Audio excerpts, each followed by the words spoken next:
છો? મજામાં છો ને? હું પણ મજામાં છું, તમે પણ મજામાં જ છો. તો આજે આપણે બનાવવાનો છે હાંડવો. આપણે હાંડવાનો લોટ નથી લેવાનો, આપણે ઘરે જ પલાળીને ઘરે જ બનાવવાનો છે ક્રિસ્પી હાંડવો. તો એની માટે આપણે માપ લીધું છે, એક વાટકીનું માપ સેટ કરી લેવાનું. જો 3 વાટકા લીધા છે ચોખા, કોઈ પણ ચોખા તમે લઈ શકો છો. એને એક વાટકો ભરીને આનું જ માપ બધું છે. તો ચણાની દાળ લીધી છે 1 વાટકો ને અડધો વાટકો તો લીધી છે અડદની દાળ. આપણે આ બધી દાળ લીધી છે, 2 દાળ લીધી છે અને 3 વાટકી ચોખા લીધા છે. તો આપણે હવે એને પલાળવાના છે.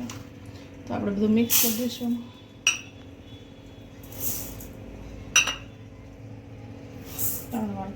ચોખા વાટકીનું માપ સેટ કરી નાખવાનું. 1 વાટકી ભરીને ચણાની દાળ ને અડદની દાળ છે એ અડધો વાટકો. એનાથી એકદમ સોફ્ટ હાંડવો બનશે. બધું મિક્સ કરી દઈશું. આપણે ધોઈ લઈશું 2 પાણી.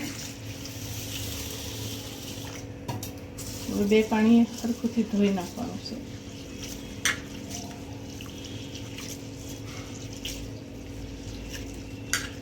આપણે દાળ ને ચોખા છે એ ધોઈ નાખ્યા છે 2 થી 3 પાણીએ.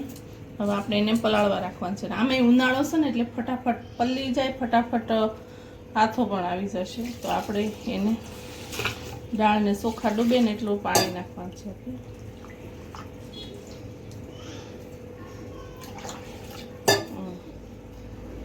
આપણે એને હવે ઢાંકીને 4 થી 5 કલાક સુધી એને પલળવા દઈશું.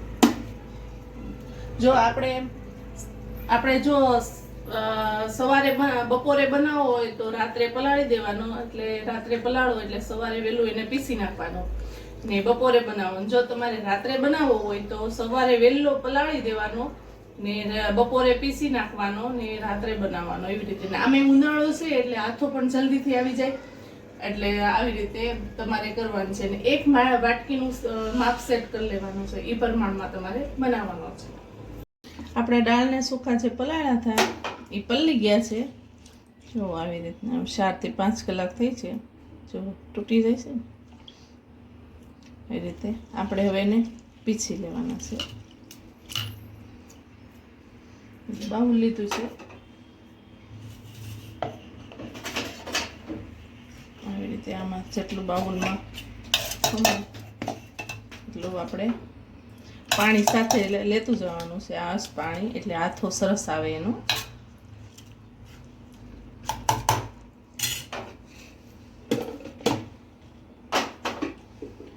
આમાં હવે આપણે ખાટું દહીં લઈશું. ઘરનું જે ખાટું દહીં હોય ને એ આપણે લઈશું 1 ચમચો જેટલું.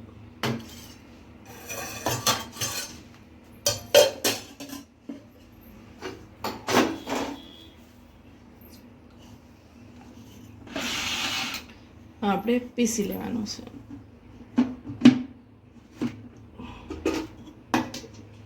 આપણે આ પીસાઈ ગયું છે.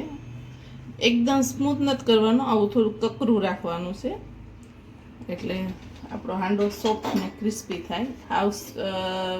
હાવ પીસી નાખશો ને તો લીસો થશે ને તો ક્રિસ્પી નહીં થાય. એના માટે આવો કકરો રાખવાનો છે. આપણે આવી રીતે બધું બેટર પીસી લઈશું. આમાં નાખતા જશું, પીસતા જશું.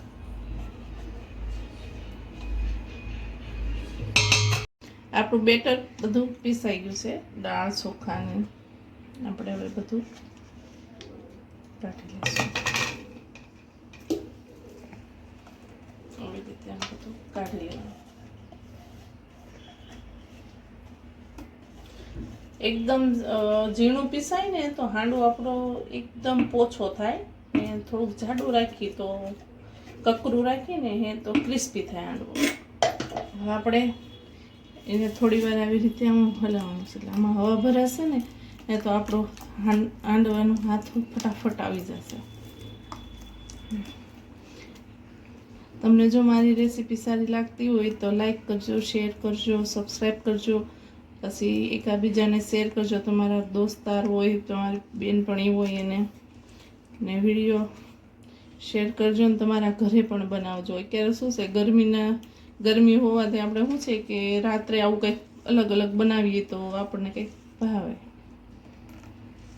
હવે આપણે ઢાંકી ને ગરમ જગ્યા ઉપર મૂકી દઈશું.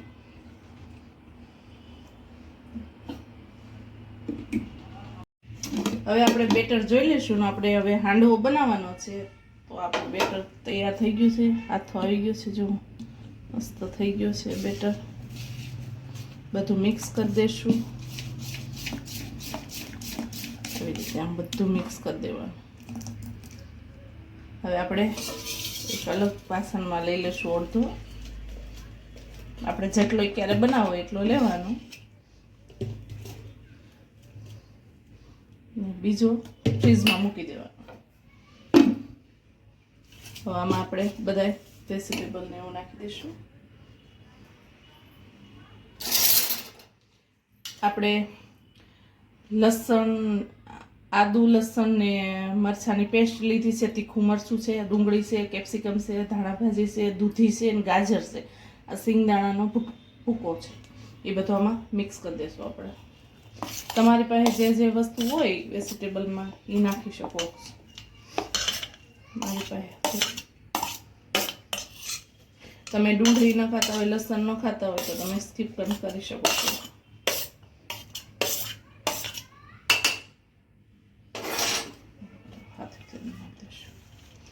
દૂધી જ્યારે અંદર બધા મસાલા નાખવાના હોય ને વેજીટેબલ ને એવું, ત્યારે જ તે દૂધીને ખમણવાની, ને દૂધી આપણી કાળી પડી જશે.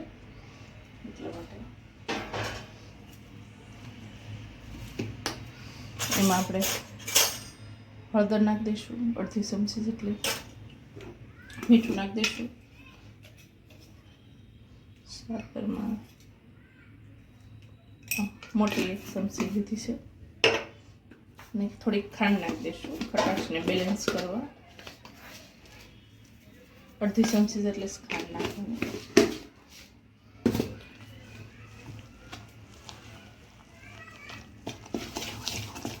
બધું સરખું મિક્સ કરો.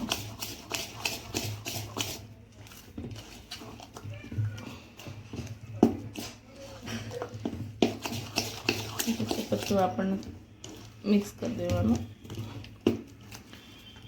હવે થોડુંક આપણે લાલ મરચું નાખશું, નાની એક ચમચી છે. આમાં આપણે તીખું મરચું લીધું છે એટલે આપણે ઓછું જ નાખવાનું મરચું. જો તમને તીખું પસંદ હોય તો વધારે લાલ લીલું મરચું હોય ને એ વધારે લેવાનું. હવે આનામાં આપણે વઘાર કરીશું.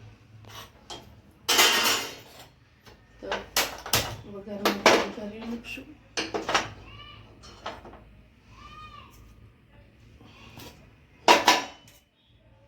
તમે આમ વઘાર કરી શકો છો, અને વઘાર ન કરવો હોય તમે ઉપરથી હાંડો એક મૂકતા જાઓ, વઘાર કરતા જાઓ તોય પણ ચાલે. હું આમાં વઘાર કરું છું ને પછી પાછા આપણે હાંડવો વઘારતા હોય ક્યારે પણ વઘારું છું.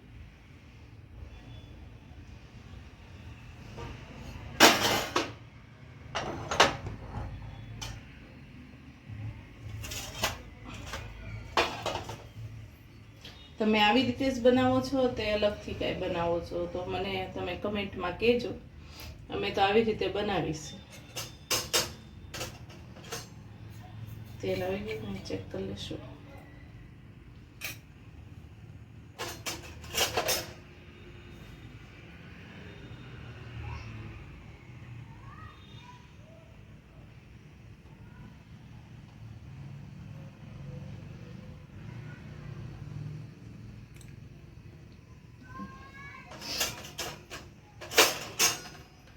આપણું તેલ આવી ગયું છે. આપણે હવે રાઈને જીરું નાખીશું. જેટલું તમને પસંદ હોય એ પ્રમાણે નાખવાનું રાઈ.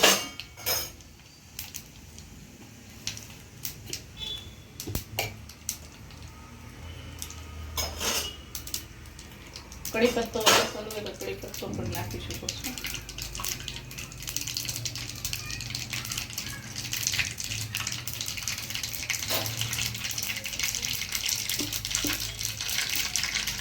આપણે ગેસ બંધ કરી દઈશું. હિંગ નાખી દઈશું ને આ વઘાર છે એ આની અંદર જ આપણે નાખી દઈશું. એટલે આ તેલ આવી જાય ને એના હિસાબે આપણો હાંડવો છે ને એકદમ સોફ્ટ ને ક્રિસ્પી બનશે. કડક નહીં થઈ જાય, સવડ જેવો નહીં થઈ જાય. એ માટે આપણું બેટર તૈયાર છે. આપણું બેટર તૈયાર છે ને હવે આપણે વઘાર કરવા માટે હાંડવાનો વઘાર કરવા માટે તેલ પણ રાખી દીધું છે. આપણે ક્યાં સુધી તેલ ગરમ થાય ને ક્યાં સુધી આપણે સોડા થાર નાખી ખાવાનો સોડા આવે ને એ નાખીને આપણે મિક્સ કરી દઈએ કે આપણું તેલ ગરમ થઈ જાય. થોડું પાણી નાખશું એટલે સોડા એક્ટિવ થઈ જાય. આમે ક્યારે શું છે ઉનાળો છે કે નહીં ગરમી એટલે ફટાફટ આથોય આવી જાય ને ફટાફટ બની જાય. આપણે રસોડામાં ને રસોડામાં ગરમીનું રહેવું ન પડે. આપણે ચેક કરી લઈએ. આપણું તેલ ગરમ થઈ ગયું છે.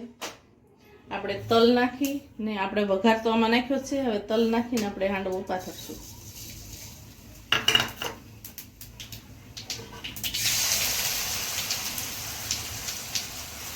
તમારે પાસે ઢોકળિયાનું કુકર હોય ઓલાનું કુકર હોય એમાંય બનાવી શકો હાંડવાનું. હાંડવાનું અમે તો લોહીમ બનાવી, અમને નાના નાના પસંદ છે એટલે. પછી તલ થોડાક નાખી દઈશું ને હવે ઢાંકીને એને થોડી વાર થવા દઈશું. ધીમા ગેસે ઢાંકી દઈશું. આપણે હવે ચેક કરી લઈશું. એક સાઈડ થઈ ગયું છે. આપણે હવે પલટાવી નાખશું. ગેસ ધીમો જ રાખવાનો. કેવી મસ્ત ડિઝાઇન પડી છે. ગેસ ધીમો જ રાખવાનો એટલે ડિઝાઇન મસ્ત પડે ને અંદર હાંડવો આપણો સડી જાય. તો પાછું આપણે ઢાંકી દઈશું ધીમા ગેસથી છેડવી લઈશું. હવે આપણે ચેક કરી લઈશું. સડી ગયો છે.